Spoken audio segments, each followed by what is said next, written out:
네, 안녕하세요. 미국 주식 멘탈 케어하기 멘탈이 전부다입니다. 네, 최근 채권의 수익률이 코로나 바이러스 백신이 출시되고 재정 및 통화 부양책이 지속될 것이란 기대감에 따라서 경기가 더 빨리 회복할 거란 희망에 힘입어 다시 상승하기 시작했습니다. 1월 중순 최고점을 찍었던 채권 수익률은 약 3주 정도의 조정을 거친 후에 다시 최고점을 돌파했는데요. 이러한 높은 채권 수익률은 주가를 떨어뜨릴 수 있는 요인이 됩니다. 우선 현재의 S&P 500 기업들의 평균 PER을 보시면 거의 40에 근접한 상황으로 역사적으로도 굉장히 높은 지점에 와 있습니다. 하지만 채권 수익률이 계속 상승한다면 기업들의 PER에는 악영향을 끼칩니다. 실제로 역사적으로 보시면은 채권 수익률이 높을수록 기업들의 평균 PER이 낮은 것을 볼 수 있습니다. 채권 수익률이 낮아지면 기업들의 평균 PER이 올라가는 걸 볼 수 있어요. 그러니까 직접적인 상관관계가 있다는 것을 확인할 수 있습니다. 그럼 지금부터 양적 완화로 인한 인플레이션, 그리고 경기 회복, 그리고 그로 인한 금리 상승, 여기서 금리란 거는 무위험 이자율을 뜻하죠. 그래서 미국의 10년물 국채 수익률도 여기에 포함이 됩니다. 이것들이 고성장주의 PER을 떨어뜨려서 주가에 안 좋은 영향을 미치는 원인에 대해 알아보도록 하겠습니다. 하필이면 왜 성장주들의 주가를 떨어뜨리는가? 참고로 이 영상은 오늘과 내일 두 개로 나눠서 올릴 예정입니다. 내용이 엄청나게 긴 건 아니지만 개념이 잡히시지 않은 분들에겐 상당히 어려울 수 있기 때문에 한 번에 학습하기보다는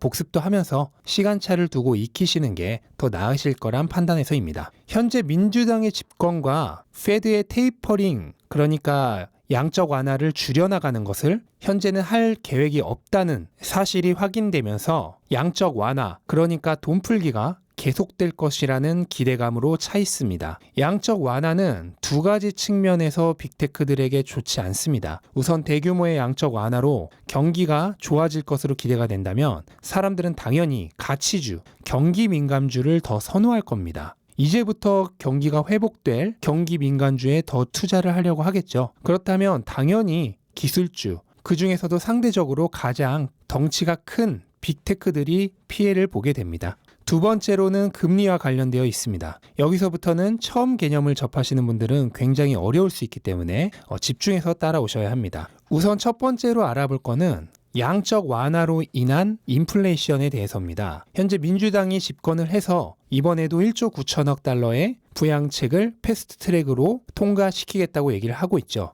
그리고 페드에서도 현재 금리 인상이나 테이퍼링을 논할 단계는 아니다라고 얘기를 하면서 계속되는 양적 완화가 기대가 되고 있는데요. 이렇게 양적 완화, 그러니까 돈을 시중에 뿌리는 행위를 하게 되면 달러가 시중에 흔해지게 됩니다. 그러면 흔해진 것들은 전부 가치가 하락하죠. 그래서 돈의 가치가, 달러의 가치가 하락하게 됩니다. 달러의 가치가 하락한다는 것은 물가가 상승한다는 걸 의미합니다. 예를 들어 1달러로 코카콜라 한 캔을 살 수 있었다면은 이제는 달러가 너무 흔해서 1달러짜리 한 장으로는 코카콜라를 못 사고 1달러짜리 두 장이 있어야 코카콜라를 사게 된다는 얘기예요. 그러니까 돈의 가치 하락은 곧 물가 상승을 얘기합니다. 이 물가 상승이 바로 인플레이션이죠. 그러면 이번에는 채권 수익률 또는 채권 금리라고 하죠. 여기에 대해서 잠깐 알아보겠습니다.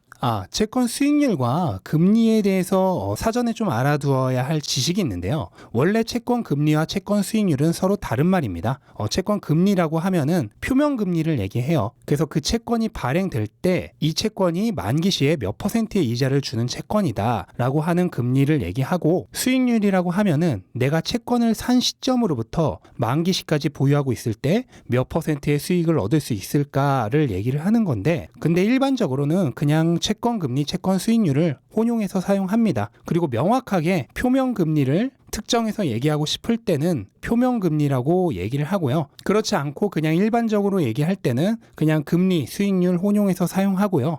이번 영상에서도 표명 금리를 제외하고는 그냥 일반적으로는 금리와 수익률을 혼용해서 사용하도록 하겠습니다. 채권은 돈을 빌려주고 원금과 이자를 돌려받을 권리를 가진 증서예요.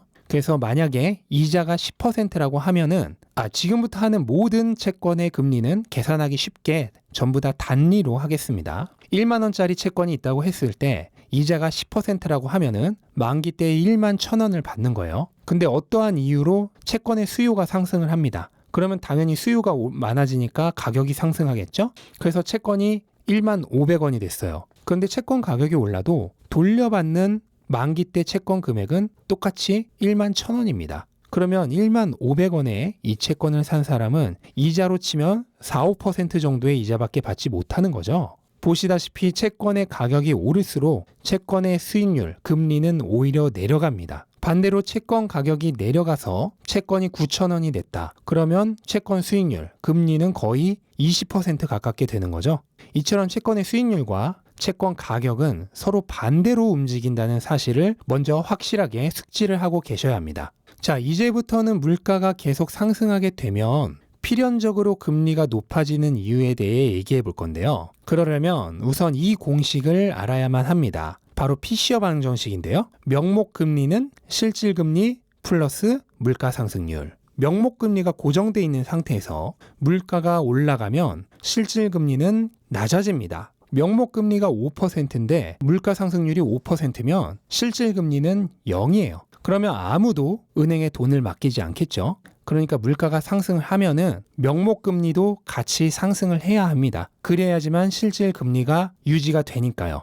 또 하나의 이유로 페드가 용인하는 물가 상승률은 2%인데 그걸 넘어서면 물가를 안정시키기 위해서 무엇을 하느냐? 바로 금리를 높여서 시중의 자금을 축소시킵니다. 이게 무슨 뜻이냐? 금리를 높이면 대출을 받기 어렵게 되죠. 반대로 은행 이자가 높아지니 예금은 더 늘어납니다. 그래서 시중에 돈이 적어져요. 이렇게 되면 아까 설명과는 반대가 되겠죠? 돈이 적어지니까 귀해집니다. 귀해지면 가치가 상승하겠죠. 1달러 하나로 먹을 수 있던 콜라를 이제는 1달러가 귀하니까 1달러 하나로 2개를 먹을 수 있게 됩니다. 반대로 물가가 내려간다는 뜻입니다. 그러니까 금리를 높이면 물가를 안정시킬 수 있다는 얘기입니다. 이러한 이유들로 인해서 물가 상승은 필연적으로 금리 상승을 불러옵니다. 그러면 인플레이션은 왜 채권 금리를 높이는가? 10년 후에 총 이자 10%를 받는 1만 원짜리 채권이 있다고 할 때 이 채권을 산 사람은 10년 후에 11,000원으로 돌려받습니다. 그런데 인플레이션으로 인해서